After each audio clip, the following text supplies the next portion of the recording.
भाजपा में रहते हुए कभी आरक्षण की कोई बात कर दे। क्या ये बात सही है गलत है? कोई बता दे बात। क्या भाजपा में रहते हुए किसी की हैसियत है कि कोई आरक्षण पर बात कर दे? मैं तो इससे पूछना चाहता हूं, देश के प्रधानमंत्री जी से पूछना चाहता हूं, आप बात बाबा साहब अम्बेडकर जी की करते हो, उनके ऑडिटोरियम की करते हो, तमाम तरह की चर्चाएं करना चाहते हो, तो जबान से नाम लेते हो। अभी 75वां ये जो अमृत महोत्सव बनाया जा रहा है, ये भी एक तरीके से गरीब, गुरबा, लाचार, किसान, बेबस लोगों के मुद्दों को उन लोगों से इस समय हटाने के लिए, ध्यान हटाने के लिए किया जा रहा है। ध्यान करिए, कोरोना का वो समय जब कोरोना चल रहा था, देश भयभीत था, लोग डरे हुए थे, लोग सहमे हुए थे। उस सहमे हुए समय में देश के तानाशाह की तरफ से एक चाल फेंकी गई कि थाली बजाइए। मैंने देखा कि पूरा देश सड़कों पर आकर थाली बजा रहा था।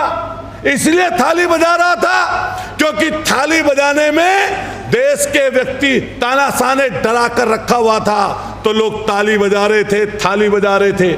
उसके बाद में अंधेरा कायम करने के लिए कहा गया, मेरा जहां घर है उसके पीछे दलित बस्ती है, वहां पर एक सरकारी कर्मचारी है, मेडिकल में जॉब करते हैं। तो जब लाइट बंद करने के लिए कहा गया तो मैंने अपनी गुमटी की ऊपर वाली लाइट भी उस दिन जला ली। मैं ऊपर गया, मैंने देखा पीछे का घर अंधकार में था। मैंने चिल्लाया। मैं इसलिए कहना चाहता हूं, बहुजन समाज के लोग या उसके लिए काम करने वाले लोग यहां पर बैठे हैं, उन्हें समझाने की जरूरत है, बताने की जरूरत है, क्योंकि लोग डर कर और लालच में दूसरी तरफ चले जा रहे हैं। मान्यवर काशीराम जी ने जो बात कही थी, इकट्ठे हो जाओ दलितों, इकट्ठे हो जाओ पिछड़ों और अकलियत के लोगों, और देश की सबसे बड़ी गद्दी का सपना देखने वाले, दिखाने वाले मान्यवर काशीराम जी जो आज हमारे बीच में नहीं हैं। बहुत सारे लोग लालच और डर में पीछे जाकर छुप गए हैं इस समय। इसलिए ध्यान रखना, ये जो समाज है, ये जो आपकी एकता है, जो उसकी चर्चा में कर रहा था, जो कर बताना चाहता हूं, मैंने चिल्लाकर कहा, रमेश नाम है उनका, कि रमेश जी कहाँ हो आप? उनका बेटा है राहुल। मैंने राहुल को नाम लिया, वो ऊपर आए। मैंने उनसे पूछा कि आप तो बाबा साहब को मानने वाले हैं, क्या आप भी उसके टीवी पर दिखाए बहकावे में आ गए जो रोजाना झूठ बोला करते हैं? तो उन्होंने कहा, नहीं मेरी बात नहीं है, बच्चे कह रहे थे कि सब बंद कर रहे हैं लाइट, तो हम भी बंद कर दें। बताओ, ये विडंबना है। अगर इधर की तरफ हम चलेंगे, इस तरह की बातें करेंगे और डर जाएंगे और लालच में आ जाएंगे। अभी मैं पूर्व सांसद जी ने एक बात कही कि कुछ भी हो, कैसा भी हो, अगर घर में लेटा हूं तो घर में, अगर तिहाड़ में भी लेटना पड़ेगा, मैं अपनी बात से पीछे नहीं हटूंगा। अभी यही बात आदरणीय संजय सिंह जी कह रहे थे, अरे जो करना है सरकार कर लेना, यही बात अभी बोली। मैं चाहूंगा, मैं बधाई देना चाहता हूं बारंबार आपको कि आपने जहां संसद को जो लोग होते हैं वहां पर बैठे हुए 80-85% लोग अरबोपति आ गए हैं, उसमें भी वहां पर हिम्मत और कुव्वत नहीं है।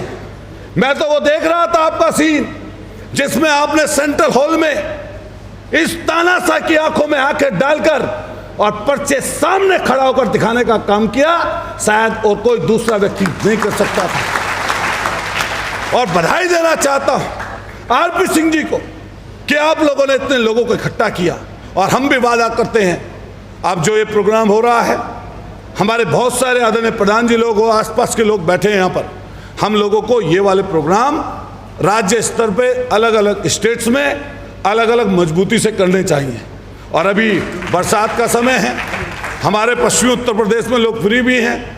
आरपी सिंह जी आप समय रख लीजिए, सब लोगों को बुलाइए पश्चिमी उत्तर प्रदेश में, और मेरा मन है हम लोग भी जाएंगे जिले जिले और कोशिश करेंगे कि इस आंदोलन को कैसे आगे बढ़ाया जाए। ये बड़ी लड़ाई हम सब लोगों को मिलकर लड़नी पड़ेगी, और हम वादा और भरोसा अपनी तरफ से दे सकते हैं कि सदन में हम लोग पहुँचे हैं। मैं भी चर्चा इस चीज़ की कर रहा था, लोकसभा और राज्यसभा में, संसद के दोनों सदनों में तो सत्र चलता है लंबा। लेकिन अगर उत्तर प्रदेश की बात करें तो हमारा बजट सत्र ही 9 दिन का कुल चला, और अब चलेगा ही नहीं। मानसून सत्र के नाम पर छोटा मोटा कोई आपके बजट लेकर आएंगे तो 4 दिन चलेगा।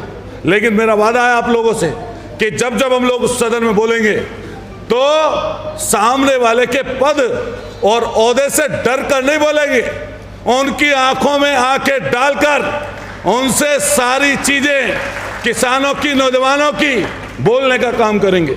आज का समय है, आपने कई मांगे रखी हैं, जायज मांगे हैं, लेकिन मैं तो ये बात कहता हूं कि आउटसोर्सिंग की बात हो, आपके ठेके प्रथा की बात हो, ये तो चल चुकी और लगभग कोई जगह नहीं बची।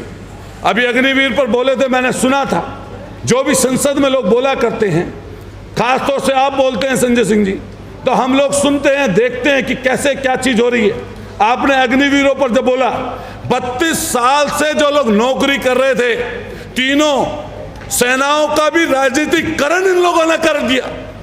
सारे अध्यक्ष, तीनों अध्यक्ष बैठकर जो 32 साल की नौकरी करे हुए लोग थे, वो 4 साल की नौकरी की पैरवी कर रहे थे, डिफाइन करने आए थे सरकार को। शायद ऐसा इतिहास में पहली बार हुआ कि सरकार के द्वारा लिए गए निर्णय को सेनाओं के तीनों अध्यक्ष आकर सरकार की तरफ से प्रेस को संबोधित कर रहे थे। अरे शर्म आनी चाहिए, सेना का भी राजनीतिकरण कर रहे हो और उनको भी, उनकी हालत आपने क्या कर दी। हमारे किसान और मजदूरों के बच्चे अगर सेना में जाते थे तो जवान की नौकरी अगर कोई पाता था तो किसान और मजदूर का बच्चा पाता था।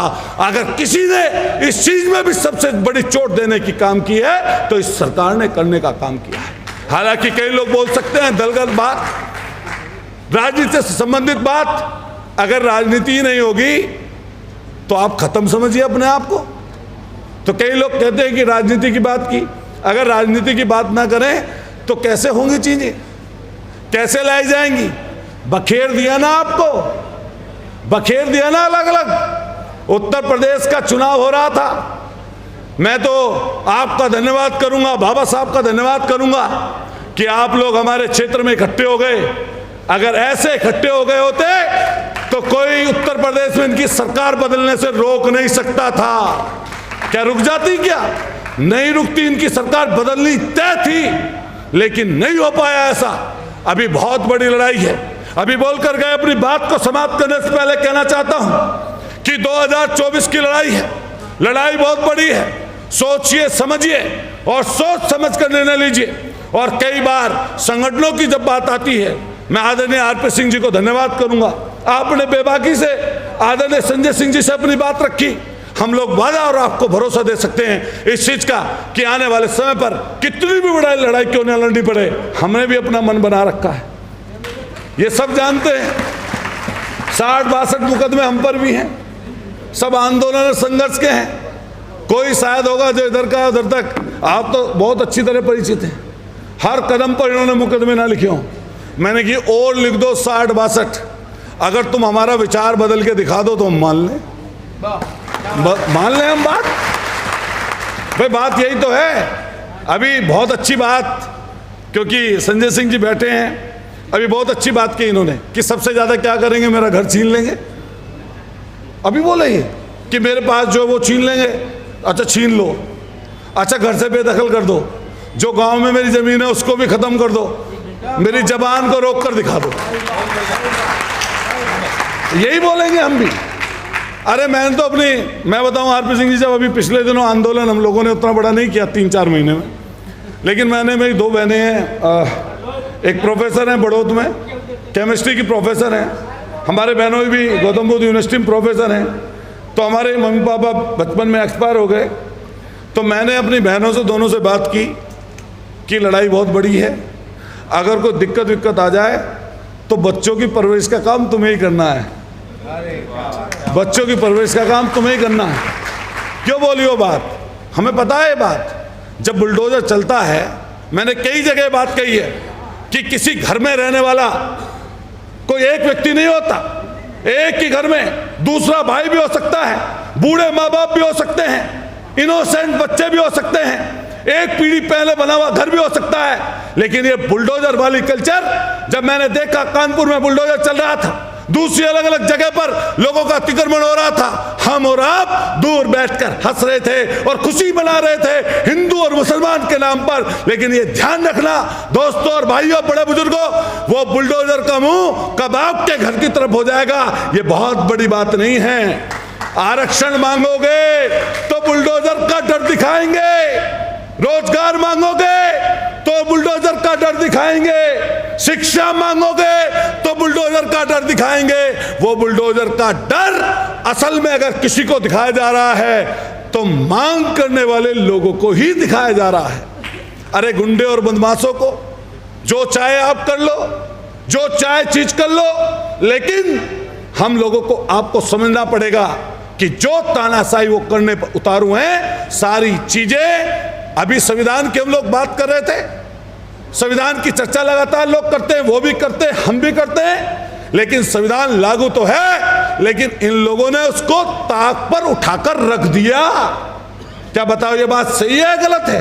हर दिन कुचलते हैं संविधान को, कही गई बातों को हर दिन कुचलते हैं।